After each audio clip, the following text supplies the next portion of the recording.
এই বাপ, তোমরা যারা সেজদা করো না, তোমরা বলো না বাজান, বলো না এই দরদি ভাই চিৎকার করে বললাম, তুমি যদি বলো তোমার পায়ে ধরতে, আমি পায়ে ধরতে রাজি। তুমি যদি বলো তোমারে জড়িয়ে ধরে কাঁদতে, আমি কাঁদতে রাজি। তুমি বলো কেন আল্লাহর সাথে রাগ করলা? কেন আল্লাহর সাথে রাগ করলা? কেন আল্লাহর সাথে নারাজ হইলা? কেন সেজদা কপালে জুটলো না?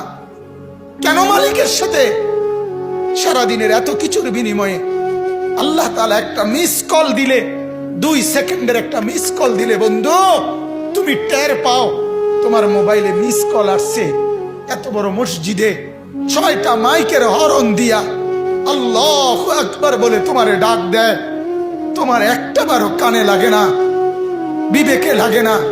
তোর মতো সত্য ডাকাত, তোর মতো পাষাণ বেটার কে হইতে পারে? বেটা কথা বলেন না কেন?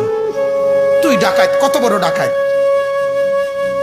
হ্যাঁ, এজন্য ইনশাআল্লাহ আল্লাহকে রাজি করব। বলেন ইনশাআল্লাহ। সেজদা করব তো ইনশাআল্লাহ। যুবকরা তোমরা বলো না ইনশাআল্লাহ। নওজোয়ান তোমাদেরকে বলি, আমার আশা ভরসার স্বপ্ন এই নওজোয়ানদেরকে জাগানো। আমি সারা দিন রাত চাই যুবকরা জেগে উঠুক, কারণ আগামীর পৃথিবী, গোটা বিশ্ব 2 ভাগ হবে। এটাই পৃথিবীর পুরা ভবিষ্যৎ।